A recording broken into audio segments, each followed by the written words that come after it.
ഞാൻ ഈ പറയുന്നത് ജസ്റ്റ് ഒന്ന് ഇമാജിൻ ചെയ്യാം. ഓക്കെ, നിങ്ങളിപ്പോൾ കടലിലൂടെ സഞ്ചരിച്ചുകൊണ്ടിരിക്കുകയാണെന്ന് വിചാരിക്കാം. വളരെ മനോഹരമായ കാഴ്ചകളൊക്കെ കണ്ട് നിങ്ങൾ ഇങ്ങനെ പോകുന്ന സമയത്ത് പെട്ടെന്ന് കടലിൻ്റെ ഒരു ഭാഗത്ത് വെച്ച് നിങ്ങൾ അടങ്ങിയിരിക്കുന്ന കപ്പലും അപ്രത്യക്ഷമായി. ഇപ്പൊ നിങ്ങളുടെ മനസ്സിൽ വന്ന ഒരു പേരും ഞാൻ പറയാൻ പോകുന്ന പേരും ഒന്ന് തന്നെയാണ്. Yes, Bermuda triangle. 1964 അമേരിക്കൻ എഴുത്തുകാരനായ വിൻസെന്റ് ഗാഡിസ് ആണ് ഈ പ്രദേശത്തിന് ബർമുഡ ട്രയാങ്കിൾ എന്ന് പേര് നൽകിയത്. ഏകദേശം 75 വിമാനങ്ങളും 100-ലേറെ കപ്പലുകളും 1000-ലേറെ മനുഷ്യരുമാണ് ബർമുഡ ട്രയാങ്കിളിൽ വെച്ച് അപ്രത്യക്ഷമായത്.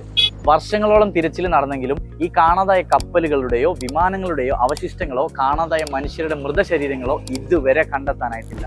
ബർമുഡ ദ്വീപുകളെയും അമേരിക്കയിലെ ഫ്ലോറിഡയെയും പ്യൂർട്ടോറിക്കോയിലെ സാൻജുവാനെയും ബന്ധിപ്പിക്കുന്ന ത്രികോണാകൃതിയിൽ കിടക്കുന്ന അറ്റ്ലാന്റിക് സമുദ്ര ഭാഗമാണിത്. ഏകദേശം 5 ലക്ഷം ചതുരശ്ര മൈൽ ദൂരം. ഡെവിൾസ് ട്രയാങ്കിൾ അഥവാ ചെകുത്താന്റെ ത്രികോണമെന്നും ഈ മേഖല വിളിക്കപ്പെടുന്നു. ഇതുപോലെയുള്ള ഇൻട്രസ്റ്റിംഗ് ഫാക്ട് കണ്ടും കേട്ടും പഠിക്കാം ക്രെഡൻസിനൊപ്പം.